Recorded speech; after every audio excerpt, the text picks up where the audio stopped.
Hey guys. So first of all, if I don't have a goal of how many subscribers or anything, but I do want to get an idea if this is helping people or not. So even if you don't like the videos, could you just comment that, please? Because I'm not getting any feedback, so I don't know, or maybe there's something else that I can do. Um, I don't know. Maybe I can try to be more like visual and do like normal YouTube shit, but I don't know. That's just I'm just trying to get some idea of what people are looking for in terms of quick advice, but real advice, genuine advice, um, from someone who's struggling. And yeah. Okay, anyways. So update, I took my MPJE in December. First time. This is for a different state. So I had already taken an MPJE for another state before, but I failed that one, and then I moved. And then when I was studying for the next MPJE for the new state, um, everything was different. Everything was different. So it was very frustrating because I had to relearn everything basically. Like there was no correlation between, and none of the questions, like there's very little federal law, on the exam. So most of it, and I mean the state law sort of incorporates the federal law in whatever type of resources that you're using to study. Um, so, that's not like federal law is not a thing that, oh, if I go over this, then I'll be okay. Because you need to know your own state's law. And every single question that you're going to be answering is going to be based on your state's law, right? Not federal law. Okay, so well, I think I passed NAPLEX in October, right? I think October. Then I took a few weeks off, or like I fucked around for 2 weeks. Like I didn't really do anything for 2 weeks. I tried to, but in those 2 weeks, I was gathering resources for the new state because I realized my old state material wasn't working. So it took me 2 weeks to go online, go on Facebook, just Google, Reddit, and see what people are using for my state's MPJE. I went on my state's MPJE, state's law website, Board of Pharmacy, and they had a whole law thing. So, I did this for 2 weeks. I gathered all the materials, and then in November, I think I took about 3 weeks, 3 weeks to study, which in retrospect could have been done in 2 weeks, but 3 weeks to study, and then 1 week of just like practice exams, practice questions, um, really, getting it down. And then in December, like early December, I forgot which one, but early December, I took the exam, came out of it, felt like I failed, felt like the last 3 weeks has been a waste of time. Nothing that I was learning came on the exam. It was like NAPLEX. I at least thought that, what I thought I learned while I was studying for the NAPLEX, it came on the exam. But for MPJE, for whatever reason, I don't know what it was. Maybe it was anxiety, maybe it was stress. I don't know what it was exactly, but I just felt like every single question was hard, and every single question was like I was always between three answers. I was never between just like two answers. So that was very annoying. Um, but anyways, so I passed MPJE. I think I got my results within 14 days. Um, oh, wait, someone's coming. I don't want to videotape him. And then he'll be like, oh, why are you videotaping me? Okay, so let's go this way. Okay, so, and then he decides to come this way. What the fuck? Okay, back around. Okay, so it took 14 days to get back. In those 14 days, I was just praying.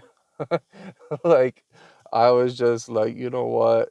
Get out the MPJ book again. I have to study again. Uh, very stressful, very stressful. I also was applying to different pharmacies as a technician position.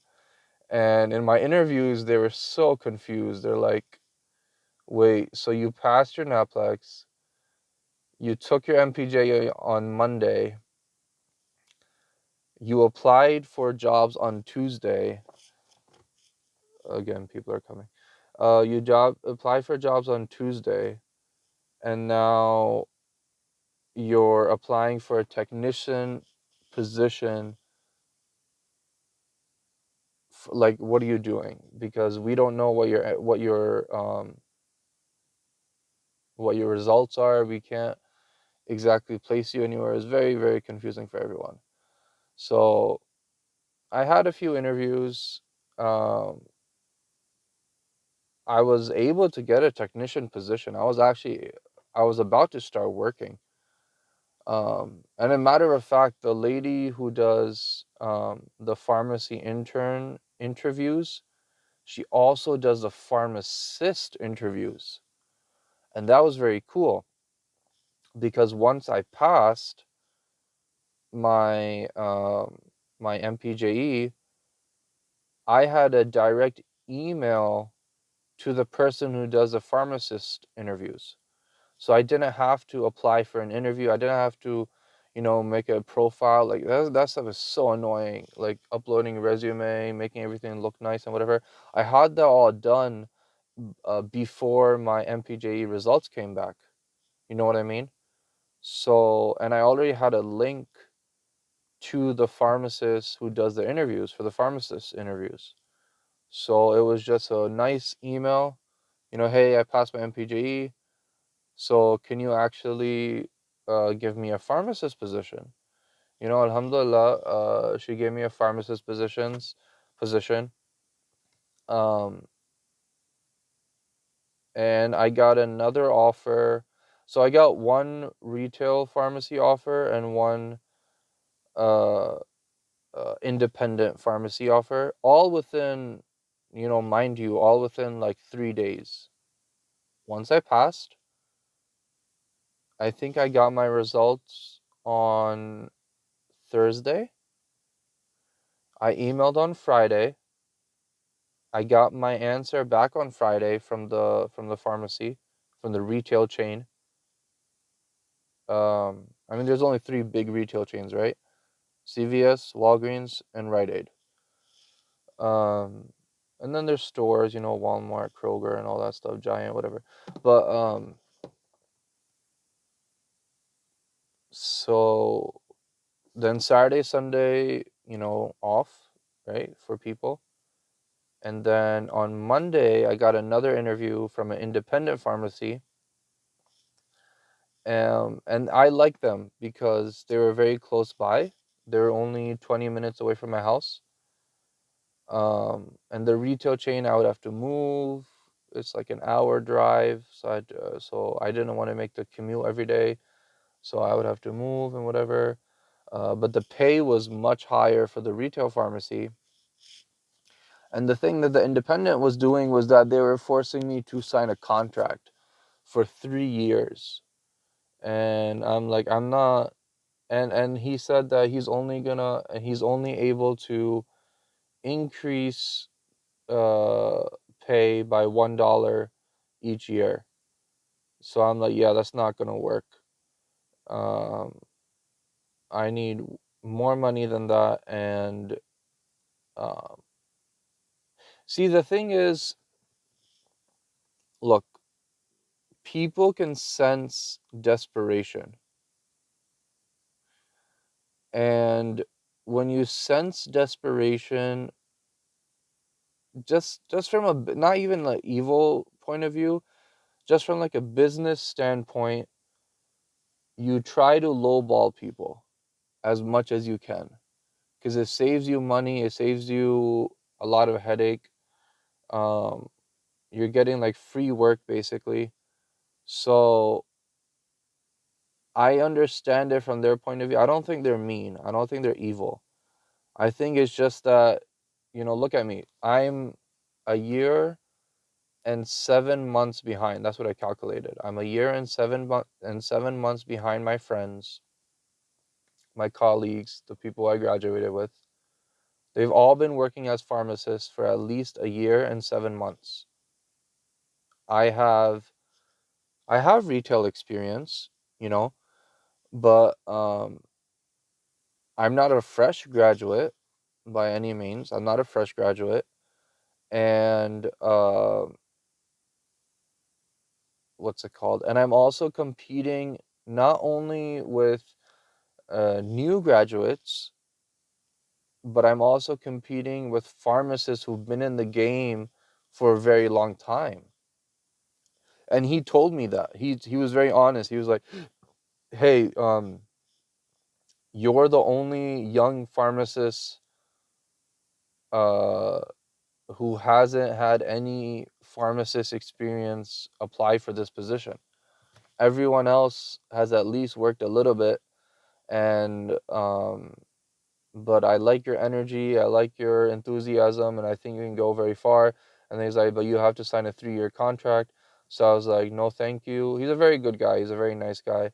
And maybe in the future I might do something with him. But right now, I'm good. I'm fine. So that's that. So now I'm working for a retail chain. It's going amazing. Alhamdulillah. The reason I'm Because look, NAPLEX I think is a very big exam to pass, right? After NAPLEX, even without the MPJE, you can actually work in a few states. I think Kentucky is one of them, Wisconsin, something with a W. Maybe it was Washington. I don't remember.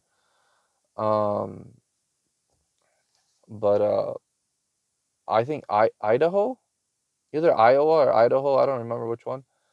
But there's like 3 or 4 states you can work in without MPJ. So you just need NAPLEX and you can work there. So look, passing NAPLEX is a huge thing. I think MPJE, a lot of people have like 5, 6 MPJEs under their belt. Okay, so I don't think that's that big of a deal. I think the big deal is passing MPJE and then getting a job, and then without any experience being a good pharmacist, because that's what it boils down to.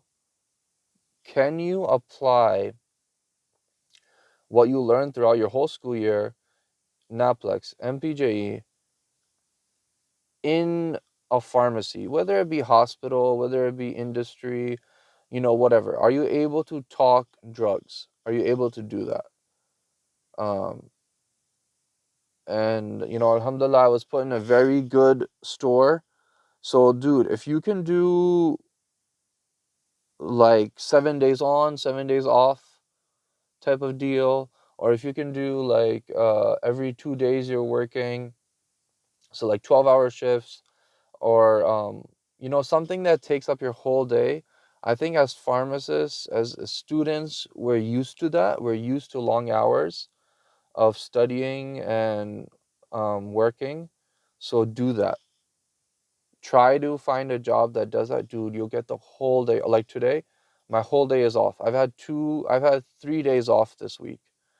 It's amazing. Besides Friday, Saturday, and Sunday. Besides that, it's perfect, and I'm getting paid well. Alhamdulillah, alhamdulillah, alhamdulillah.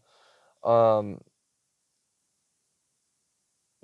everything is from Allah, wallahi, and so grateful. Um, People are gonna tell you to apply to different places, dude. If you don't have residency, don't bother yourself with hospital. I applied to a few hospitals, got rejected from all of them, and rejection is not fun. Like, it sucks. It's so sad. I don't know, I get sad when I read rejection letters. Um, like, if you don't even give me an interview, like, come on, man. Uh, I mean, I know I don't deserve it, but still, like, it feels so like crappy. Um, so yeah, look, again, I'm a person who failed NAPLEX. I'm a person who failed MPJE. I took it again. Alhamdulillah, I'm in a good place right now. And there's probably going to be more bumps in the road. I know that. There's other stresses that I'm dealing with right now. Um, but in terms of job security, once you get that first job, you just stick it out. Okay? Try to find a good location. I didn't, or if you're not able to find a good location, make the best of your location. That's what I would say. Because it's very hard to psychoanalyze a location, look at how many scripts they're doing a day, look at how the patient population. It's very hard to do all that. So I would just say, whatever situation you're in, make the best of it. You'll get through it. 2 weeks of training is more than enough. And this is coming from someone who's been out of the game. I haven't worked a retail pharmacy for at least like 6 months at least. And the place that I worked, I only worked there for a month. So I wouldn't even count that. But you'll be able to do it. Don't worry. There's a lot of people who've been in your shoes. I wish they made more YouTube videos, or they made more like blog posts or even Reddits or whatever, but you know, I wish they talked more. That's what I'm trying to do, honestly. I'm just trying to talk, just trying to tell people my story so that they can understand that there is hope. You will be able to make it. Don't just drop out of pharmacy. There's this girl I know, she failed one of her classes, and she's just thinking of dropping out of pharmacy school altogether. I think she's a P3. I don't know. She works, and she just came up to me. She just started talking randomly. Um, I forget what she was, but I think she's a P3. She's like, I'm like, you only have 1 year left, or she has a semester and a year left. Just stick it out. And she's like, it's been hard the whole time. She hates retail. There's other stuff besides retail. Honestly, there's other stuff besides retail. You can go to industry. You don't even need to pass NAPLEX for that. So finish your degree. Even if you don't want to be a pharmacist, at least you'll have a degree under your belt. So if you need money, you can get money. Because the major fear that I had was, are these interviewers going to ask me about my past? Dude, no one asked me anything. No one asked me, hey, so what have you been doing for a year? No one. They just saw that I passed, and that's all they cared about. Because these district managers, they just need a body. They just need someone who didn't commit any crimes, basically, who's a moral, upright person, however they have that in their bylaws. Because that's what it says, right? It's like, oh, are you a morally upright person or something like that. Um, you can't have like too many piercings. Like, I don't know what, it's just about appearance. And then uh just like wear a suit and just say, I passed NAPLEX MPGE, inshallah you will get a job. That's honestly it. Like, don't be a crazy too much, and you'll get a job. And once you get that job, you just stick there for a year, 2 years, however long it takes to make a lot of money and be comfortable and then move around and then go somewhere else, then do what you want to do. um but that's my advice that I would give. um so the next videos that I'm thinking of, so I was going to make clinical videos on each chapter for Naplex. um so I made like a hypertension one, but then I'm thinking this is too basic, and I really want to go into the depths of the mechanism of action and things like that. So I'm rethinking that a little bit, because I was talking to a friend and they're like, we already know what you're saying. It's just that it's hard to memorize these stuff. So, that being said, um, I'm trying to make a video that's a little bit more in depth that helps you with memorization. Um, and then maybe I'll make a retail video, life in a retail pharmacist. Like if you're coming from a student's perspective, what are the things that you need to look out for? What are the things that you need to know? Because guess what? Clinical information is nothing. Even insurance stuff is not that hard. There's other stuff that's super annoying that you need to get down. Dude, if you don't come in with a notebook on the first day, like I don't know what the fuck you're doing. Like I saw someone was getting trained. They came in without a notebook and a pen, and I'm looking at them like, like, are you not taking this seriously? How are you here without taking notes? There's no way that I can tell you this stuff and you're gonna just remember it off the top of your head. There's no way. And then you're gonna ask me again, like in 2 days, the same thing that I just taught you. It's ridiculous. So, there's just some simple stuff that I think as students we need to do when we go into pharmacies. Uh, One, it shows that you're serious and it shows professionalism, but the other, dude, it's gonna help you. It's gonna help you succeed, you know? So, and I was thinking about talking about a little about leadership, um, how to manage a pharmacy, that sort of stuff. Because alhamdulillah, I'm sort of by myself now. So the days that I work, I'm by myself. So it's pretty good. And I had no, like, I've always managed, like, you know, my peers or younger kids. I've never managed like adults. Even though like I'm an adult myself, but like I've never managed like 50-year-olds or even like ratchet ass people. Like I don't know. So, there's a spectrum of technicians that you can get, and a spectrum of pharmacists too. So yeah, I'm like rambling off now. So that is the end of this video. Bye bye.